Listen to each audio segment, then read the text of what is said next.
ॐ सदाशिवसमारम्भां शङ्कराचार्यमध्यमाम् अस्मदाचार्यपर्यन्तां वन्दे गुरुपरम्पराम्। ॐ नारायणं नमस्कृत्य नरं चैव नरोत्तमं देवीं सरस्वतीं व्यासं ततो जयमुदीरयेत्। हरि ओम्.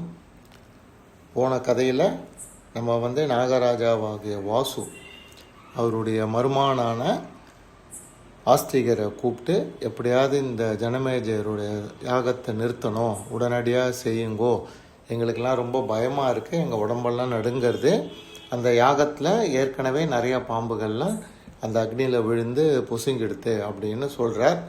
இவர் அவருக்கு ஆறுதல் கூறிட்டு நேராக ஜனமேஜயருடைய யாகசாலைக்கு ஆஸ்திகர் வரார். முன்னமே நம்ம சொன்னபடி அந்த யாகசாலைக்கு முன்னாடி நிறையா துவாரபாலகர்கள்லாம் நின்றுட்டுருக்கா. அவர் ரொம்ப வயசில் சின்னவராகவும் அதே சமயம் ரொம்ப தேஜஸாகவும் இருக்கிற ஆஸ்திகரை நீங்கள் உள்ளே போகக்கூடாது, ஏன்னா ராஜா சொல்லியிருக்காருன்னும் போது இந்த ஆஸ்திகர் சொல்கிறார், இந்த யாகத்தை பற்றியும் இந்த ராஜாவை பற்றியும் புகழ்ந்து பாடுறதுக்கு தான் நான் வந்திருக்கேன், நான் ஒரு ரிஷி என்னை உள்ளே அனுப்புங்கோ அப்படின்னு சொன்ன உடனே அவள் ராஜாவை பார்க்குறதுக்கு அனுப்புகிறார். அங்கே போனவொடனே ஆஸ்திகர் என்ன பண்ணுறார், அவருடைய சாமர்த்தியத்தினால ஜனமேஜயன் ராஜாவை பற்றி ரொம்ப புகழ்ந்து சொல்கிறார். அதுக்கு முக்கியமான காரணம் என்னென்னா, ராஜாவோட மனசில் ஒரு இறக்க சுவாபம் வரணும். ஏன்னா அவர் இப்போ கோபத்தில் இருக்கார், தட்சகனன்ற நாகத்தை பழி வாங்கணுன்ற கோபத்தில் இருக்கிறதுனால அவருடைய மனசில் இருக்கிற கோபத்தை தணித்தோம்னா நம்ம கேட்க வேண்டிய காரியத்தை செஞ்சு முடிச்சிடலாம் அப்படின்ற நம்பிக்கையோடு ஆஸ்திகர் என்ன பண்ணுறார், ஜனமேஜயன்கிட்ட சொல்கிறார், நீங்கள் பண்ணுற யாகமானது முன்னொரு காலத்தில் வருணன், சந்திரன், பிரம்மா அவெல்லாம் பண்ண யாகம் மாதிரியே இருக்குது. இந்திரன் 100 யாகம் பண்ணியிருக்கான். அந்த 100 யாகத்தோட இன்னும் ஒரு 1000 யாகத்தை நீங்கள் 1000 யாகத்தை சேர்த்தல்னா 10,000 யாகம் நடந்தால் எவ்வளவு பெருசாக இருக்குமோ அந்த மாதிரி இந்த யாகம் உங்களுக்கு இருக்குது. இந்த நீங்கள் பண்ணுற இந்த யாகத்தை எப்படி இருக்குன்னா, இதை பார்க்குறதுக்கு அந்த காலத்தில் ராமர், யுதிஷ்டிரர், அப்புறம் தருமர், அதுக்கப்புறம் யமன், குபேரன் இவாலாம் பண்ணின யாகத்துக்கு ஒப்பாக இந்த யாகம் இருக்குது. ரெண்டாவது, இந்த பூமியில் உங்களை மாதிரி தர்ம சிந்தனை உள்ள ராஜா எங்கேயுமே பார்க்க முடியாது. நீங்கள் ஜனங்களை அவ்வளோ நல்லா பார்த்துட்டுருக்கு. அதே மாதிரி நீங்கள் வேதங்களை வளர்க்குறதுலேயும் ரொம்ப சிறப்பானவராக இருக்குது அப்படின்னு சொல்லி இவர் என்ன பண்ணுறாருன்னா, ஒவ்வொரு இன்சிடெண்ட்டையும் சொல்லி இந்த ராஜா கிட்ட நீங்கள் செய்கிற இந்த யாகம் அது மாதிரியே இருக்குன்னு சொல்லிகிட்டே வரும்போதெல்லாம் உங்கள் நண்பர்கள் குலம் சேமமாக இருக்கட்டும், நம்ம குலம் சேமமாக இருக்கட்டும் அப்படின்னு சொல்லிகிட்டே வர்றார். அவர் அப்படி சொல்கிறதுக்கு காரணம் என்னன்னு நம்ம மகாபாரதத்தில் போட்டிருக்குன்னா, நம்ம குலம் அப்படின்றது ராஜாவும் ராஜாவை சார்ந்த மக்களும் ரிஷிகளும் சேர்ந்துன்ற ஒரு அர்த்தம் எடுத்துக்கலாம். இன்னொரு அர்த்தம் நாகர்களுடைய குலம், ஏன்னா இவர் நாக குலத்தை சேர்ந்தவர் தானே. ஸோ இரு பொருள்பட இவர் அந்த ஒவ்வொரு பாராட்டுதல் ராஜாவை புகழ்ந்து சொல்கிற வாக்கியத்துக்கு அப்புறமும் இதை சொல்லிகிட்டே வரார். இதெல்லாம் கேட்ட உடனே அந்த ராஜாவுக்கு ரொம்ப மனசு சந்தோஷமாயிடுது. அவர் பார்க்குறார், இந்த மாதிரி சின்ன வயசுலேயே பாலகன் மாதிரி இருக்கிற இந்த இவர் கண்டிப்பாக நல்ல ஞானம் பெற்றவராக இருக்கணும், அதனால் இவருக்கு நான் என் மனசு ரொம்ப சாந்தமாக இருக்குது, இவருக்கு ஏதாவது நான் வரம் கொடுக்கணும்னு ஆசைப்பட்றேன் அப்படின்னு அந்த யாகசாலையில் உட்காந்துன்னு இருக்கிற யாகத்தை நடத்தக்கூடிய தலைமை ரிஷி, மற்ற பிராமணர்கள் எல்லார்கிட்டேயும் ஆலோசனை கேட்கும்போது அவளும் சொல்கிறா, சின்ன வயசாக இருந்தாலும் ஞானத்தில் சிறந்து இருக்கிறவாளுக்கு நீங்கள் ராஜாவுக்கு வரம் கொடுக்கணும் அப்படின்றது சரியான காரியம்தான். உங்ககிட்டேருந்து வரத்தை பெறறதுக்கும் இந்த பிராமணருக்கு எல்லா அருகதையும் இருக்குது, அதனால் நீங்கள் அவருக்கு கண்டிப்பாக நீங்கள் வரத்தை கொடுங்கோ, அதே மாதிரி தட்சிகனும் அதனால் சீக்கிரம் வந்துடுவோம் அப்படின்னு அந்த ரிஷிகள்லாம் சொல்கிறான். சொன்ன உடனே இந்த ஜனமேஜயன் ராஜா என்ன பண்ணுறார், ஆஸ்திகரை பார்த்து, ரொம்ப சந்தோஷம் நீங்கள் இந்த யாகத்துக்கு வந்தது, உங்களுக்கு என்ன வர வேணுமோ நீங்கள் அதை கேளுங்கோ அப்படின்னு கொஞ்சம் கூட அவர் மனசில் எந்த விதமான உற்சாகமும் குறையாமல் அவரை பார்த்து சொல்கிறார். அதே சமயத்தில் அவர் யோசனையிலே இருக்கார், நம்ம இவ்வளோ மந்திரங்கள் சொல்லி அக்னியை ஆவாகனம் பண்ணின கூட தட்சகன் இன்னும் வரவே இல்லையே அப்படின்னு சொல்லிட்டு என்ன பண்ணிருக்கார், அங்கே இருக்கிற ரிஷிகளெல்லாம் பார்த்து ஏன் இன்னும் தட்சகன் வரல, சீக்கிரமாக நீங்கள் வந்து மந்திரத்தை சொல்லி இந்த யாகம் வந்து பூர்ணமடையும்படி செய்யுங்கோ, ஏன்னா தட்சகனை வந்து நான் கூப்பிடணுன்றது தான் என்னுடைய இது சங்கல்பம். அதனால் அவன் தான் எங்கள் அப்பாவுக்கு வந்து அதர்மத்தை பண்ணியிருக்கான், அதனால் சீக்கிரம் கூப்பிடுங்கோ அப்படின்ன உடனே அங்கே இருக்கிறவாள்லாம் என்ன பண்ணுறா, அவள் மந்திரம் சொல்லி அக்னி பகவானை வந்து அந்த யாகத்தில் வர வச்சிருக்கா இல்லையா. ஸோ அவள் வந்து என்ன சொல்கிறா, எங்களுக்கு வந்து இந்த அக்னி பகவானும் மற்ற தேவர்களும் என்ன சொல்கிறான்னா, தட்சகன்ற பாம்புக்கு வந்து இந்திரன் வந்து அடைக்கலம் கொடுத்துருக்கார், அவர்கிட்ட வந்து இவர் சரண்டர் ஆகிருக்காரு, அதனால் அவரை வந்து அவன் காப்பாற்றின்னு இருக்கான் அப்படின்றது எங்களுக்கு தெரிய வருது. இதையே தான் நம்மளுடைய இந்த யாகங்கள்லாம் நடக்கிறதுக்கு முன்னாடியே இந்த மாதிரி நடக்கும் அப்படின்றது வந்து அங்கே உட்கார்ந்துட்டு இருக்கிற லோகிதாட்சர் அப்படின்ற ஒரு சூதர்கிட்ட வந்து முன்னாடியே சொல்லியிருக்கார் அப்படின்னு அவள் சொல்கிறார். அந்த லோகிதாட்சன்ற சூதரும் வந்து அந்த யாகத்தில் உட்காந்துருக்கார். உடனே ராஜா அவரை கேட்குறார், இவா சொல்கிறது உண்மையா அப்படின்னா அந்த சூதர் சொல்ல, ராமா ராஜாவே, இந்திரன் கிட்ட வந்து தட்சகன் போய் வந்து அடைக்கலம் ஆயிட்டான், இந்திரன் வந்து நீ பயப்படாத, இந்த ஜனமேஜயன் பண்ணுற யாகத்தினால எந்த கெடுதலும் உனக்கு வராது, அக்னி பகவான் கூட உன்னை தகிக்க மாட்டார், நீ என் கூடவே இரு அப்படின்னு சொல்லியிருக்கார்.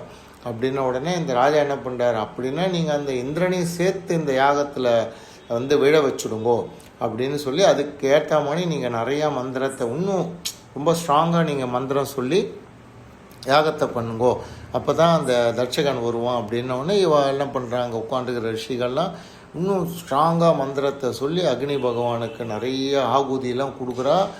இன்னும் அக்னி பகவான் பயங்கரமாக வந்து கொழுந்து விட்டு எரிஞ்சுட்டுருக்கார். அந்த வெப்பம் தாங்காமல் இந்திரன் என்ன பண்ணுறான், தன்னுடைய தேவர்கள் கூட்டத்தோடவும் தட்சகனோடவும் நேராக அந்த யாகத்துக்கு வரான். அவன் வரும்போது தட்சகனை நேரடியாக கொண்டாடல, அவன் என்ன பண்ணுறான், தன்னுடைய வஸ்திரம் மேலே போட்டுன்னு இருக்கிற வஸ்திரத்துக்குள்ளே ஒளிச்சு வச்சுட்டு அங்கே வரான். வந்து அந்த யாகத்துக்கு கிட்டக்க வரும்போது பார்த்தால இவ வந்து எல்லாரும் அந்த பிராமணர்லாம் பார்த்துட்டு, தேவனும் இந்திரனும் வந்துட்டான், தட்சகனும் வந்துட்டான், சீக்கிரம் மந்திரத்தை சொன்னால் இந்த க்ஷணம் அவன் வந்து விழுந்துருவான் அப்படின்னு சொல்லிட்டு இன்னும் மந்திரத்தை சொல்கிறான்.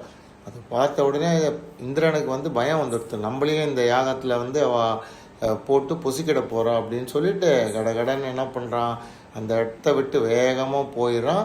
போகும்போது தட்சகனை அப்படியே விட்டுட்டு போயிடறான். அந்த சமயத்தில் தட்சகனை இந்த யாகத்துடைய உக்கிரம் வந்து அப்படியே தாக்குறது, அவனுக்கு பயம் வந்து உடம்பெல்லாம் நடுங்கிறது, மயக்கம் வரா மாதிரி ஆகி போயிட்டு அவன் அப்படியே மேலேருந்து கீழே அந்த யாகசாலையை நோக்கி வந்துட்டே இருக்கான். அந்த சமயத்தில் இவெல்லாம் என்ன பண்ணுறா, ரிஷிகள்லாம் தட்சகன் அங்கேருந்து வந்துட்டு இருக்கான், ராஜா நீங்கள் வந்து சீக்கிரமாக இந்த ஆஸ்திகன்ற பிராமணர் வந்திருக்கார் இல்லையா, அவருக்கு கேட்ட வரத்தை நீங்கள் கொடுத்துருங்கோ, கரெக்டாக நிச்சயமாக அவன் வந்து இந்த இதில் யாகத்தில் விழுந்துடுவான், எங்களுக்கு வந்து அவன் வேகமாக கத்திண்டு சத்தம் போட்டுண்டு வர இறைச்சலும் நல்லா கேட்குறது, அதனால் சீக்கிரம் நீங்கள் இந்த பிராமணருக்கு என்ன வேணுமோ அதை கொடுத்துருங்கோ அப்படின்ன உடனே இவர் என்ன பண்ணுறார், கரெக்டாக தட்சகன் அந்த அக்னியில் விழப்போகிற நேரத்தில் ஜனமேஜயர் என்ன பண்ணுறா, நீங்கள் பிராமணரே உங்களுக்கு என்ன வரம் வேணும் சீக்கிரம் கேளுங்க, உங்கள் மனசில் எது இருந்தாலும் அதை நான் நிறைவேற்றி கொடுத்துட்றேன் அப்படின்னு சொன்ன உடனே அந்த சமயத்தில் வந்து என்னென்னா, இந்த ரிஷிகள்லாம் இவர் என்ன வரம் கொடுக்க போகிறான்னு பார்த்துட்டு இருக்கிறதுனால அவன் மந்திரம் சொல்கிறத வந்து கொஞ்சம் மறந்துட்டான். அதனால் அந்த தட்சகன் வந்து யாகத்தில் விழாமல் நிற்கிறான். அதே சமயம் இந்த ஆஸ்திகர் என்ன பண்ணார், பார்த்தார் இந்த தட்சகன் விழ போகிறான் அப்படின்ன உடனே அவருடைய சக்தியினால் தட்சகனை வந்து நில் அப்படின்னு சொல்லி 3 வாட்டி சொல்கிறார். நில் நில் நில்னு சொன்ன உடனே தட்சகன் வந்து மனுஷனை போல ஆகாசத்துக்கும் பூமிக்குமா அப்படியே நிற்கிறான், அக்னியில் வந்து விழலை. உடனே ஆஸ்திகர் என்ன பண்ணுற, ஜனமேஜயன் ராஜா கிட்ட, நான் கேட்குற வரத்தை கொடுக்கறதுக்கு உங்களுக்கு இஷ்டம் இருந்தால் நான் அந்த வரத்தை இப்போ கேட்குறேன், இந்த யாகத்தை நீங்கள் உடனடியாக நிறுத்துங்கோ, இந்த சர்ப்பங்கள் எல்லாம் இந்த யாகத்தில் இருக்கிற அக்னியில் விழாமல் இருக்கணும் அப்படின்றார். அதை கேட்ட உடனே இந்த ஜனமேஜயன் ராஜாவுக்கு உற்சாகமே கம்மியாயிடுறது. என்னடா இது, இந்த யாகத்தை நிறுத்துகிற வரத்தை கேட்குறாரு அப்படின்னு சொல்லிட்டு இவர் என்ன சொல்கிறார், பிராமணரே உங்களுக்கு ஏன் இந்த மாதிரி வரம் கேட்குறேன், உங்களுக்கு வேணும்னா பொருள் பொண்ணு அப்புறம் வந்து தனங்கள் இல்லை நாடு இல்லை என்ன வேணுமோ கேளுங்கோ, இதை தவிர கேட்காதீங்கோ, ஏன்னா இந்த யாகம் வந்து நின்று போகக்கூடாது, எப்போவுமே ஒரு யாகம் ஆரம்பித்தா அது பாதியில் நிற்கக்கூடாது, அதனால் அதை மாத்திரம் கேட்காதீங்கோ அப்படின்றார். ஆனால் ஆஸ்திகர் என்ன பண்ணுறார், விடாப்பிடியா, ராஜாவே எனக்கு வந்து பொன் பொருள் வீடு இடம் அதெல்லாம் எதுவுமே வேண்டாம், எனக்கு நான் கேட்ட வரமான இந்த யாகத்தை நீங்கள் உடனடியாக நிறுத்துங்கோ, என்னுடைய மாதாவின் குலமான நாகங்களை நீங்கள் காப்பாற்றுங்கோ அப்படின்ன உடனே இந்த ஜனமேஜயன் ராஜா என்ன பண்ணுறாரு, திருப்பியும் அந்த ஆஸ்திகரை பார்த்து, நீங்கள் வந்து பார்த்தா ரொம்ப சிறந்த பிராமணராக இருக்கு, உங்களுக்கு எல்லாமே தெரிஞ்சிருக்கு, ஆனால் இந்த யாகம் நிற்கணுன்ற வரத்தை மாத்திரம் கேட்காதீங்கன்னு திருப்பி திருப்பி சொல்கிறார். ஆனால் ஆஸ்திகர் வந்து ரொம்ப ஸ்ட்ராங்காக அவர் என்ன கேட்கணுமோ அந்த வரத்தில் உறுதியாக நிற்கிறத பார்த்துட்டு அங்கே இருக்கிற ரிஷிகள்லாம் என்ன பண்ணுறா, ராஜாவே நீங்கள் கொடுக்க வேண்டிய வரத்தை சீக்கிரம் கொடுங்க அப்படின்ன உடனே ராஜா பார்த்தார், இனிமேட்டு வந்து இந்த யாகத்தை நம்ம நிறுத்த முடியாது, ஏன்னா இந்த பிராமணரும் வந்து யாகம் நிற்க வேண்டும் அப்படின்ற நோக்கத்தில் ரொம்ப தெளிவாக இருக்கார் அப்படின்னோடனே இவர் என்ன பண்ணுறார், சரி இந்த யாகம் இப்போ உங்கள் இஷ்டம் போலவே இந்த யாகம் இப்போவே நிறுத்தப்படட்டும், இனிமேலும் இந்த நாகங்கள்லாம் விழுந்து இந்த அக்னியில் வந்து சாம்பலாக வேண்டாம், இது வரைக்கும் விழுந்தது போதும், அந்த நாகங்கள்லாம் புழைச்சி போட்டோம் அப்படின்னு சொன்ன உடனே அந்த சபையெல்லாம் என்ன பண்ணுறா, எல்லாரும் ஆஸ்திகரையும் ஜனமேஜயனையும் ரொம்ப சந்தோஷத்தோடு பாராட்டி உற்சாக குரல் எழுப்புறா. ஏன்னா ஏற்கனவே கோடிக்கணக்கான நாகங்கள் வந்து விழுந்து அந்த அக்னியில் அது விழுந்ததுனால அந்த தேசத்திலே வந்து ரொம்ப தூரத்துக்கு வந்து அந்த நாகங்களுடைய ரத்தம், அதனுடைய உடம்பினுடைய பாகங்கள், வாசனையெல்லாம் போயிட்டு அதே தாங்க முடியல யாராலும். நல்லபடியாக ஆஸ்திகர் இதை வந்து தடுத்துட்டாரு அப்படின்னு சொன்ன உடனே ராஜாவும் என்ன பண்ணுறார், அந்த யாகம் முடிஞ்ச உடனே செய்ய வேண்டிய கிரியை எல்லாம் பண்ணிவிட்டு, இந்த யாகத்தில் வந்து இந்திரன் கிட்ட தான் தட்சகன் போய் இருந்திருக்கான் அப்படின்னு சொன்ன லோகிதாட்சருக்கும், இந்த யாகசாலை கட்டும் போதே இந்த மாதிரி ஒரு விக்னம் வந்து இந்த யாகம் நின்று போயிடும்னு சொன்ன அந்த யாகங்களை கட்டுவனுக்கும் மிகச்சிறந்த பரிசெல்லாம் கொடுக்குறார், நிறைய தனங்கள்லாம் கொடுக்குறார். அப்புறம் இந்த யாகத்தில் கலந்துட்ட எல்லா ரிஷிகளுக்கும் பிராமணர்களுக்கும் அவளுக்கு போதும் போதும்னு சொல்கிற அளவுக்கு எல்லா விதமான தானங்களையும் கொடுக்குறா. அவள் எல்லாரும் ரொம்ப சந்தோஷத்தோட ராஜாவை வந்து வாழ்த்திட்டு, நீங்கள் பண்ண இந்த யாகம் வந்து மிகப்பெரிய யாகம்னு பேர் எடுக்கும் அப்படின்னு சொல்லிட்டு எல்லாரும் போயிடா. இவருடனே என்ன பண்ணுறார், ஆஸ்திகரையும் வந்து நீங்கள் சந்தோஷமாக இருக்கலான்னு கேட்டோன்னே ஆஸ்திகர் எனக்கு ரொம்ப சந்தோஷம், என்னுடைய மாதாவின் குலம் வந்து காப்பாற்றப்பட்டு விட்டது அப்படின்னு சொன்னவனே இவர் ஆஸ்திகருக்கும் என்ன பண்ணுறார், தானங்கள்லாம் கொடுத்து நீங்கள் நல்லபடியாக ஊருக்கு போயிட்டு வாங்கன்னு சொல்லி அவரை அனுப்பிச்சுட்டு ராஜாவும் வந்து அவருடைய அரண்மனைக்கு போயிடுறார். இப்போ இந்த ஆஸ்திகர் என்ன பண்ணுறார், நேராக நாகலோகத்துக்கு வந்து அவருடைய மாமாவான வாசுகிக்கும் மற்ற நாகங்களுக்கும் இந்த சந்தோஷமான செய்தியை சொன்னவொடனே நாகங்கள்லாம் ஒரே சந்தோஷத்தில் குதிச்சுட்டு அவெல்லாம் என்ன பண்ணுறா, இந்த மாதிரி ஒரு அருமையான காரியத்தை நீ பண்ணதுக்கோசரம் மருமகனே உனக்கு என்ன வேணுமோ அந்த வரத்தை நீ கேளு, நாங்கள் எல்லாரும் உனக்கு கொடுக்கறதுக்கு கடமைப்பட்டிருக்கோம் அப்படின்னு ஒரே குரலாக சொல்கிறான். கேட்டவுடனே ஆஸ்திகர் சொல்கிறார், இந்த லோகத்தில் அவள் வந்து எந்த வர்ணமாக இருந்தாலும் சரி அதை பற்றி கவலை கிடையாது, அவள் வந்து தெளிந்த மனசோட இதில் வந்து ஈடுபாடோட இந்த ஆஸ்திகர் சரித்திரத்தை காலையிலையும் மாலையிலையும் படிச்சுன்னு வந்தான்னா அவளுக்கு வந்து எந்த நாகங்கள் மூலியமாகவும் எந்த விதமான கஷ்டமும் வரக்கூடாது, நாகங்கள்னால பயமும் வரக்கூடாது, அவளுக்கு தொல்லையும் வரக்கூடாது அப்படின்னு சொன்னவொடனே அந்த வாசுகி உட்பட எல்லா நாகங்களும் என்ன பண்ணுறா, மருமகனே நீ கேட்ட பிரகாரமே இந்த வரத்தை வந்து நாங்கள் ரொம்ப சந்தோஷத்தோடு நாங்கள் கொடுக்குறோம், அதே மாதிரி இந்த வரம் வந்து பரிபூர்ணமாக செயல்பட வேண்டும் அப்படின்னு நாங்கள் வந்து அதில் வந்து உறுதி எடுத்துக்கிறோம்.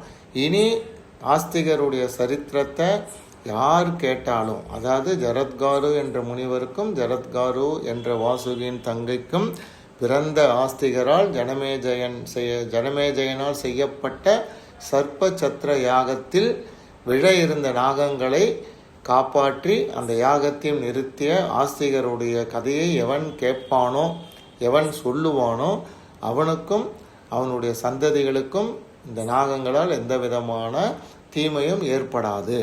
அப்படி மீறி ஏதாவது நாகங்கள் வந்து தீமை செய்யறதுக்கு முற்பட்டால் அந்த நாகத்தோட தலை வந்து சுக்குநூறாக வெடிச்சு போயிடும் அப்படின்னு அவளும் வந்து வரத்தை வந்து ஆஸ்திகருக்கு கொடுக்குறார். எல்லா நாகங்களும் ரொம்ப சந்தோஷத்தோடு ஆஸ்திகருக்கு வந்து வேண்டிய அளவுக்கு சன்மானங்கள்லாம் கொடுத்து ரொம்ப அவரை மரியாதை பண்ண உடனே கொஞ்ச நாள் கழித்து ஆஸ்திகர் என்ன பண்ணுறார், அந்த நாகலோகத்தை விட்டுட்டு அவர் வெளியில் கிளம்பி போயிட்டு கொஞ்ச நாளைக்கு வந்து அவர் வாழ்க்கையெல்லாம் நல்லபடியாக வாழ்ந்து தர்ம காரியங்கள்லாம் நிறையா பண்ணி அவர் வந்து சொர்க்கலோகத்தை போய் சேர்ந்தார். அப்படின்ற இந்த கதையை ஆக்சுவலாக யார் சொன்னான்னா உங்களுக்கெல்லாம் ஞாபகம் இருக்கும், டுண்டுபன்ற நீர் பாம்பு வந்து இந்த ருரு அப்படின்ற முனிவருக்கு வந்து பிராமணர் எப்படி நாக சர்ப்பங்களை வந்து யாகத்திலிருந்து காப்பாற்றினான்ற கதையை கேளு அப்படின்னு சொன்ன உடனே அந்த ருருன்றவர் என்ன பண்ணுறார், அந்த கதையை நீங்கள் சொல்லுன்ன உடனே டுண்டுபன் வந்து எனக்கு டைம் இல்லை அப்படின்னு போன உடனே அவள் அப்பா பிரமதி கிட்ட போய் கேட்குறார். பிரமதி ருருக்கு இந்த கதையை எப்படி சொன்னாரோ அதே மாதிரி இந்த கதையை வந்து சூதர்களுக்கு சவுதி இப்போ சொல்லி முடிக்கிறார். இப்போ ஏற்பட்ட சிறப்பு வாய்ந்த இந்த ஆஸ்திகர் கதையை நாம் எல்லோரும் கேட்டு ஆனந்தமாக சந்தோஷம் அடைவோம். நமக்கு எந்த விதமான சர்ப்ப பயம் இருக்காது என்று சொல்லிக்கொண்டு இந்த எபிசோடு இதோடு நான் முடிக்கிறேன். நீ அடுத்த எபிசோடை நெக்ஸ்ட் வீக் பார்க்கலாம். ஹரி ஓம்.